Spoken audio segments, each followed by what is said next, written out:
continuando de alguna manera con lo que es el tema del momento a nivel internacional, con lo que ha dejado esta bautizada por Donald Trump Guerra de los 12 días, que marca un antes y un después en muchos sentidos de Oriente Medio, de su relación con el resto del mundo, y que me parece que deja mucho para reflexionar y para entender acerca de la realidad del orden político global en el siglo XXI, que es un orden político roto, un orden político en crisis, donde en cualquier momento puede estallar alguna nueva guerra, donde las guerras tienen mucho más que ver con las identidades culturales, con la idiosincrasia de los distintos pueblos, con los intereses, por supuesto, y las luchas de poder, pero siempre pensadas desde esa perspectiva, ya no tanto en base a aspiraciones en torno a querer imponer un determinado modelo económico, ya no se trata de comunismo contra capitalismo, no, estamos en una época distinta, por eso no es casual que veamos cada vez más guerras donde la religión tiene un componente importante y por eso vemos muchas regiones del mundo atravesadas por la religión. Acabamos de ver unas primarias demócratas, por ejemplo, en la ciudad de Nueva York para definir quién va a ser el próximo alcalde, donde el Partido Demócrata acaba de votar a un hombre nacido en Uganda, que es de familia musulmana, y que, entre otras cosas, llama a globalizar la intifada, es decir, a globalizar una serie de ataques realizados por radicales palestinos hace ya varios años que terminaron con cientos de israelíes asesinados en cuchillazos, en bombas puestos en clubes, en bares, en autobuses. Además de plantear otra serie de cuestiones insólitas para un país y una ciudad capitalista como Nueva York, como, bueno, básicamente que todo sea gratis, que sea gratis el alquiler, que sea gratis la educación, que sea gratis el cuidado de los niños. Hasta ha llegado a plantear Mandami, como se llama este candidato para la alcaldía de Nueva York, ha llegado a plantear incluso la posibilidad de que haya locales de venta de comida y de lo que serían comercios como los pequeños supermercados que sean controlados por el propio Estado. Increíble, pero esto está pasando en Nueva York. Habrá que ver si termina ganando. Habitualmente quien gana la primaria demócrata es quien después se convierte en alcalde de la ciudad. Pero al margen de eso, que forma parte igual de las discusiones de las que hablamos habitualmente y de la crisis occidental, me parece importante que hagamos un repaso de cómo queda el mundo después de la guerra de los 12 días y sobre todo de la forma, entender la forma en la cual termina este conflicto y qué es lo que anticipa, ¿no? ¿Qué es lo que puede venir de aquí en adelante? Me parece que lo primero que hay que ver es que es una guerra que tiene sin dudas dos momentos muy claros, ¿no? Hay un primer momento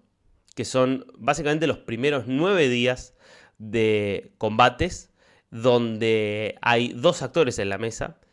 en un ajedrez que en principio tenía de un lado a Benjamin Netanyahu, el primer ministro de Israel, y del otro lado a Ali Khamenei, el líder supremo de la República Islámica de Irán, y donde Israel había obtenido, sobre todo en los primeros días de la Operación León Ascendente, logros militares impactantes, inesperados creo que para la mayoría de los analistas en términos de lograr liquidar a toda la escúpula militar del régimen iraní, lograr eliminar a buena parte de la estructura de científicos que estaban trabajando en el programa nuclear, ataques generalizados contra los puntos más sensibles de la infraestructura militar,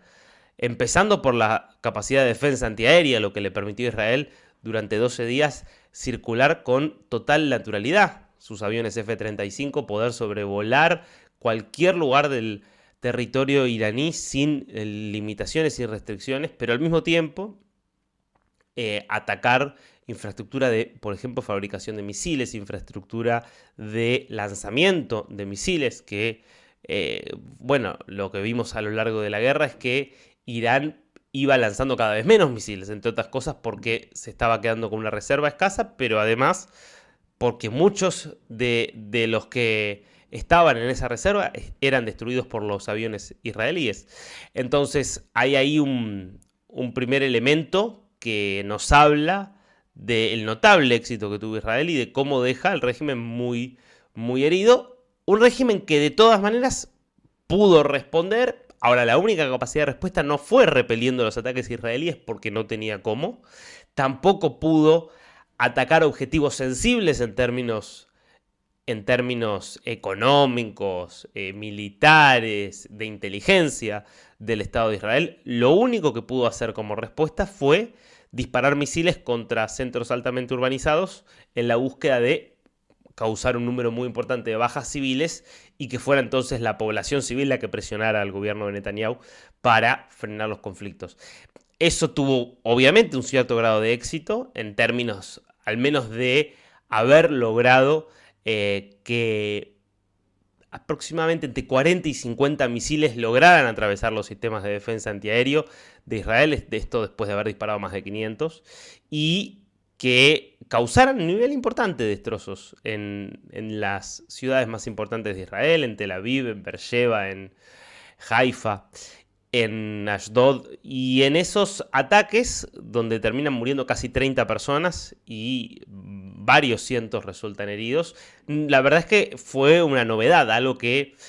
nunca se había visto, por lo menos en la historia de Israel, esto de misiles atacando cualquier punto del territorio y provocando ese nivel de destrucción, a diferencia de lo que había pasado siempre, por ejemplo, con los cohetes lanzados por Hezbollah desde el Líbano o por Hamas desde Gaza. Habría que ver en menor medida los de Hezbollah desde el Líbano, porque es verdad que el año pasado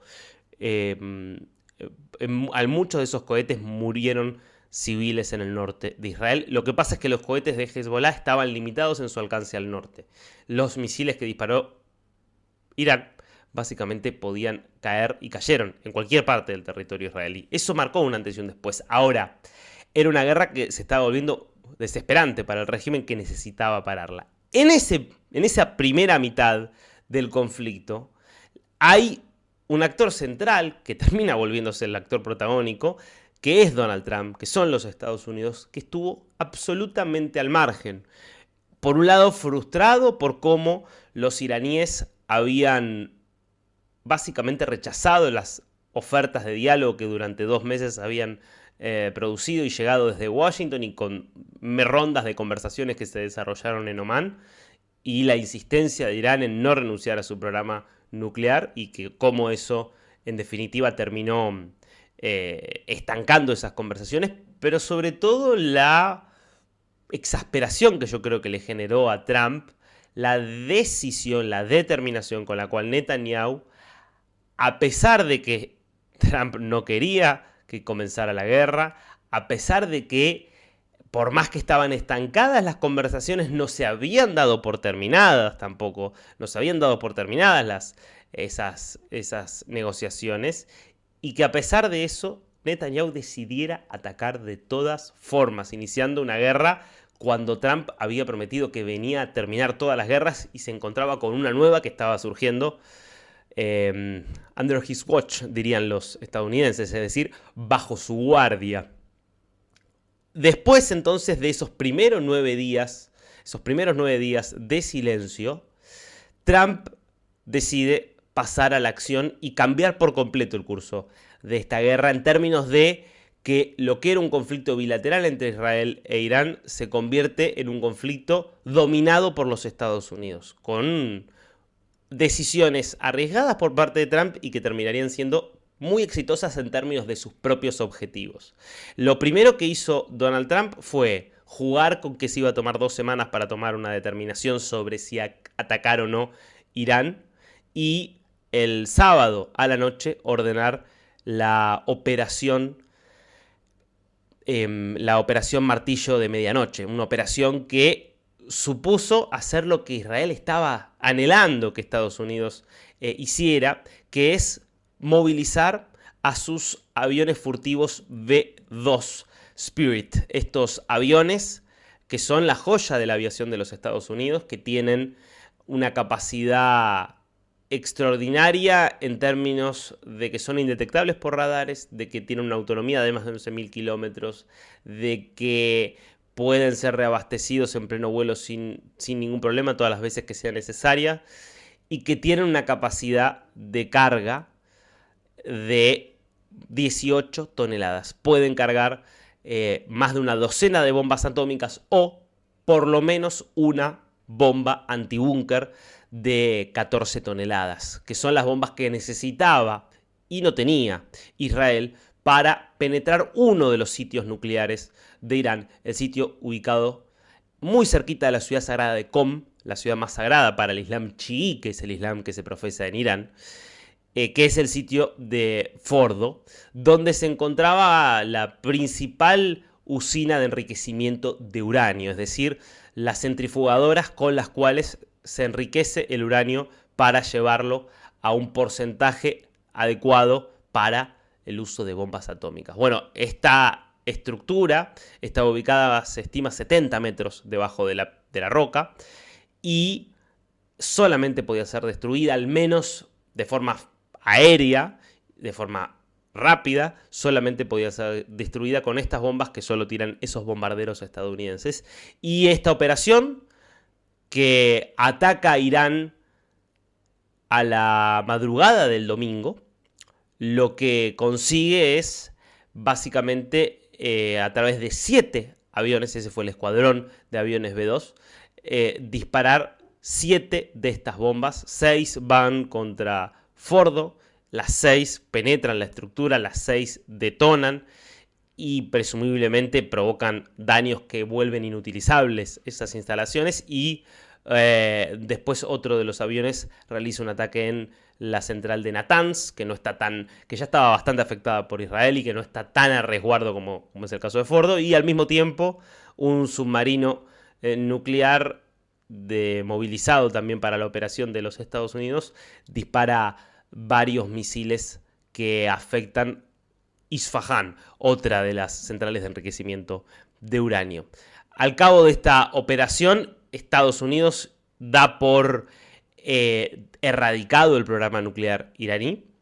y al mismo tiempo Israel se encuentra con que sus principales objetivos con los cuales había partido esta operación León Ascendente se encontraban prácticamente cumplidos. Claro, Netanyahu tenía en el fondo una ambición que era ir un pasito más y seguir atacando hasta que el régimen quedara tan pero tan debilitado que una brisa pudiera tumbarlo, ¿no? Porque obviamente que en el fondo el objetivo de Netanyahu, o mejor dicho, el deseo último de Netanyahu era que cayera un régimen que abiertamente se propone la destrucción del Estado de Israel y que, bueno, esto creo que lo contamos, ¿no? Hasta tenía, porque fue destruido por Israel en estos días, hasta tenía un reloj que contaba en una plaza pública llamada Plaza Palestina, que contaba una cuenta regresiva hasta la destrucción del Estado de Israel. La fecha para esa destrucción era 2040. Bueno, destruyeron antes el reloj de que pudiera cumplirse esa profecía del líder supremo Ali Khamenei. Claro, desde ese momento Trump dio por terminada la participación estadounidense en la guerra y al mismo tiempo pretendió dar por terminada la guerra. ¿De qué iba a depender lo que sucediera después? De la respuesta iraní. Y había mucha especulación sobre si Irán podía cerrar el estrecho de Hormuz, que es un estrecho por el cual pasa más del 20% del petróleo que se consume en el mundo y más del 30% del gas natural. Algo que era difícil porque habría significado un golpe terrible para la propia economía iraní, que ya está muy golpeada. Con lo cual, eso siempre fue una especulación, pero una especulación de muy baja probabilidad. Lo que sí se analizaba es, bueno, Irán va a tener que responder de alguna manera, porque si pretende seguir siendo un régimen, que eso lo va a pretender hasta el último día en que siga existiendo este régimen con esta estructura y este formato, mientras siga pretendiendo convertirse en una potencia regional que se oponga a Israel, a Estados Unidos y a todo lo que significa Occidente, va a tener que entonces demostrar cierto poderío y demostrar cierta vocación de cumplir con sus amenazas. Eso significaba que ante un ataque de esas características realizado por Estados Unidos, algún tipo de respuesta militar tenía que haber. Y claro, Estados Unidos tiene 19 bases en Oriente Medio que podían ser atacadas. Ahora,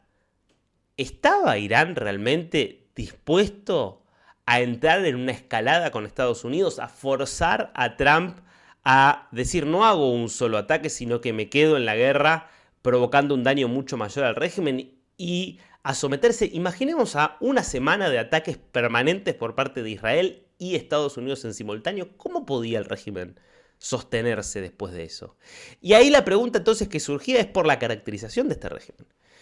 ¿Es un régimen que está dispuesto a suicidarse, a inmolarse como de alguna forma hizo Hamás a partir del ataque del 7 de octubre de 2023,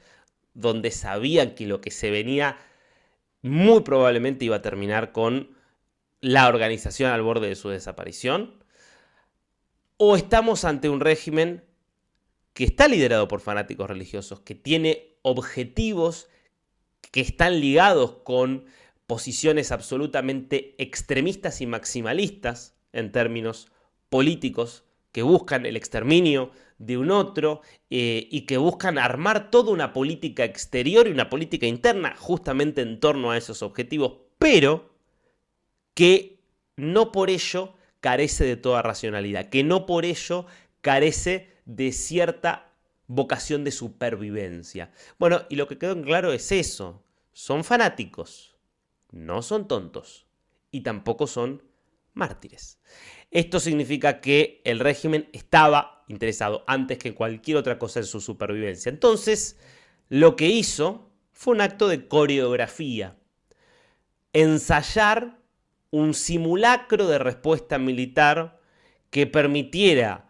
al régimen venderlo para el público interno y para el resto del mundo islámico, del público islámico, como una muestra de la valentía iraní que atacó a Estados Unidos sin que Estados Unidos lo sintiera como un ataque y una agresión y que por lo tanto Estados Unidos pudiera dejarlo pasar. Entonces, ¿qué hizo? Bueno, básicamente disparó algunos misiles sobre la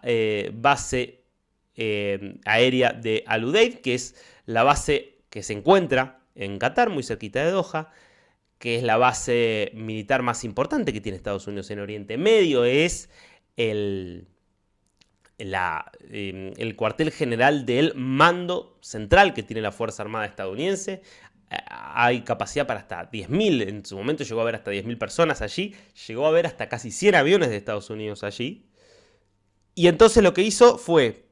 atacar esa base, que es la base mejor custodiada y mejor protegida que tiene Estados Unidos, tirar solo un puñado de misiles y asegurarse por todos los medios de que esos misiles pudieran ser interceptados. Con lo cual, Estados Unidos, primero, vació la base, segundo, preparó sus sistemas antimisiles Patriot para interceptar debidamente los lanzamientos desde Teherán, y cuando esos lanzamientos se produjeron, los interceptó sin ningún problema, dejando entonces ese ataque como un ataque que no provocó ni víctimas, ni heridos, ni siquiera destrozos. Claro, después de esa operación, que insisto, fue presentada por los iraníes como un acto de valentía, Trump lo sometió a una humillación importante, que es reconocer públicamente, en un mensaje que publicó en su red social, que los iraníes habían avisado a Estados Unidos antes de realizar ese ataque para realmente no correr ningún tipo de riesgo en términos de que pudiera salir alguien lastimado. Y es interesante entonces cómo a partir de eso Trump se da cuenta entonces de que los iraníes no iban a escalar el conflicto por todos los contactos que venía habiendo por debajo de la mesa. Era a gritos que Irán le pedía a Estados Unidos que interviniera para frenar a Israel y poner fin a un conflicto que estaba provocando una sangría muy fuerte para el régimen. Y entonces fue la señal que necesitaba Trump para no solo dar por concluida la participación de Estados Unidos, sino para dar por concluida la guerra en sí misma. Y fue entonces cuando, ese mismo lunes, cuando llegó ese simulacro de ataque iraní contra la base en Qatar, Trump, para sorpresa de muchos, anuncia que iba a comenzar el martes a las 7 de la mañana, hora de Israel, un cese de hostilidades que al cabo de 12 horas iba a marcar el final de lo que desde ese momento él mismo bautizó como Guerra de los 12 días. Claro, Irán desde el principio aceptó el cese del fuego. A Israel le costó muchísimo aceptarlo porque Netanyahu tenía la convicción de que si seguía atacando un poco más, y la verdad es que tenía el respaldo de la población, de la opinión pública, pero también de la oposición política para seguir atacando a Irán, podía provocar un daño mucho mayor. Pero Trump ahí sí se puso firme porque sabía que Israel ya había cumplido con los principales objetivos que tenía, que esto era esencialmente dejar severamente debilitado a la capacidad militar y a la capacidad nuclear de la República Islámica de Irán. Entonces, cuando Irán logra un golpe inesperado, que fue minutos antes de que debiera comenzar el cese del fuego, lograr que un misil atravesara la defensa de Israel y golpeara en una zona residencial de Beersheba, matando a 4 personas, dejando decenas de heridos. Cuando eso sucedió, y encima ya ha comenzado el cese del fuego, Irán, por razones que no están del todo claras, disparó otros 3 misiles que no provocaron ningún destrozo, pero sí violando el cese del fuego. Bueno, fue entonces cuando Trump hizo su jugada más fuerte. Porque ante ese ataque, y sobre todo con la vocación de querer vengar de alguna manera lo que había sido el ataque en Beersheba, el ministro de Defensa israelí, que es Israel Katz, anuncia que Israel iba a atacar con mucha fuerza para justamente subsanar cómo Irán había vulnerado el cese del fuego. Claro,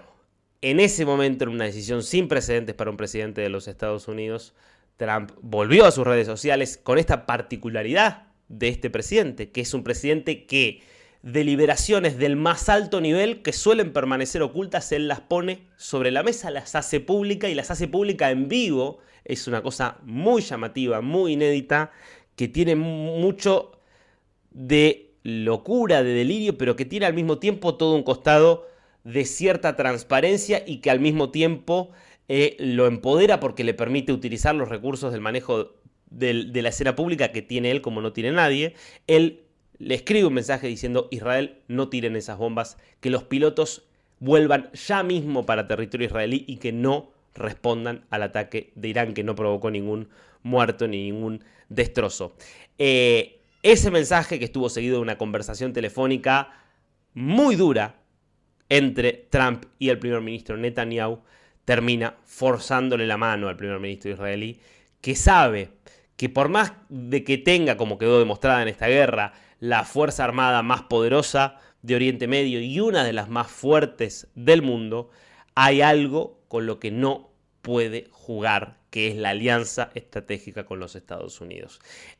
Por lo tanto, la firmeza de la posición de Trump no le dejó más alternativa a Netanyahu que efectivamente hacer un ataque simbólico contra algunos radares y devolver a sus pilotos a casa, y de esta forma que quede terminada la guerra. Después, obviamente, hubo lugar a las internas que hay dentro de Estados Unidos, sobre todo con esta filtración que apareció de un informe preliminar de inteligencia al que accedieron 2 medios muy críticos del gobierno de Donald Trump, que son The New York Times y CNN, que decía que supuestamente, según estos primeros análisis, el daño que se había causado sobre la capacidad nuclear iraní había sido mínimo y que solo había retrasado algunos meses la capacidad nuclear iraní. Bueno, eso me parece que formaba parte más que nada del mundo de las operaciones y de las internas que hay dentro del mundo de la inteligencia en Estados Unidos, y sobre todo con sectores que están dentro de las Fuerzas Armadas y dentro de la inteligencia que están muy en contra de Trump y que quieren lastimarlo, porque horas después hubo información muy creíble de la inteligencia israelí dando por hecho de que el golpe contra, sobre todo, la central de Fordo había sido muy, pero muy destructivo, y que la combinación de los ataques estadounidenses con los israelíes había dejado severamente dañado el esfuerzo y sobre todo el programa nuclear de Irán, y que lo había retrasado varios años. Estos daños, que después fueron desmentidos por el líder supremo iraní, obviamente, que dijo: Irán ganó la guerra y nuestro programa nuclear está intacto, la verdad es que fueron corroborados por un portavoz de la Cancillería iraní, que en una entrevista antes de que saliera a hablar el líder supremo, que había estado escondido los 12 días, terminó diciendo, y sí, la verdad es que fue un daño muy grande el que provocó el ataque de los Estados Unidos. Con lo cual, bueno, esto incluso después termina siendo convalidado por un informe de la CIA y por un informe del conjunto de la inteligencia estadounidense, que termina de esta forma con un triunfo extraordinario de Donald Trump. Es el primer gran triunfo de política exterior que tiene Trump en este segundo mandato. Un Trump que no había demostrado un fracaso absoluto en su estrategia de negociación para con Rusia y Ucrania. Hoy Rusia y Ucrania están mucho más lejos que en cualquier otro momento de una negociación, que había demostrado y que sigue demostrando la incapacidad por ahora de Trump para contribuir a una solución al problema que implica el terrorismo de Hamas en Gaza y que implica la continuidad de medio centenar de rehenes israelíes en Gaza, que enfrentaba también varios desafíos en el frente económico, con básicamente negociaciones y políticas comerciales que no está muy claro si van a poder cumplir con los objetivos que se proponían. Bueno, obtiene así, sin duda, un gran triunfo, que es haber puesto fin a una guerra que amenazaba con alterar profundamente el equilibrio de Oriente Medio y con ello el del mercado mundial. Y no solo haberlo hecho en una intervención muy breve, sino que esa intervención al mismo tiempo contribuyó de forma decisiva a dejar muy debilitado al programa nuclear militar de Irán. Y todo sin sufrir ninguna baja. Es sin duda un éxito muy grande el que obtiene Donald Trump con esto, que queda corroborado como un líder que no debe ser subestimado. Queda corroborado que aún con todas las señales de un Estados Unidos que en muchos sentidos parece haber perdido la brújula, sigue siendo y sigue demostrando que es la única potencia militar con capacidad de dirimir conflictos en cualquier lugar del mundo y de realizar operaciones que puedan cambiar por completo el curso de las cosas. Estados Unidos sigue teniendo ese monopolio, al menos por ahora. Y lo que queda claro en términos del conflicto en Oriente Medio es que la guerra indirecta, como había sido antes del 13 de junio entre Israel e Irán, va a continuar porque el régimen iraní, debilitado, sobrevivió y va a seguir probablemente mucho tiempo más. Y por lo tanto, las amenazas para Israel por parte de los fanáticos religiosos, que son muchos y muy populares en Oriente Medio, van a continuar. Ahora, el nivel del éxito de las operaciones israelíes, el nivel de daño causado a Irán, ratifican lo mismo que se viene viendo desde que empezaron las respuestas israelíes contra el eje del terror que lo atacó el 7 de octubre de 2023. Y es que hoy Israel está en una posición mucho más fuerte de la que estaba antes del 7 de octubre. Las amenazas que enfrenta son considerablemente menores a las que enfrentaba antes. Su posición militar geopolítica es ostensiblemente más sólida de la que era antes del 7 de octubre. Ese es un legado que no puede ser subestimado cuando hace 620 días, un poquito más de 620 días, hubo un plan para exterminar el Estado de Israel, para que Israel dejara de existir. Bueno, eso no va a pasar, insisto. El reloj que llevaba la cuenta regresiva fue destruido hace tiempo.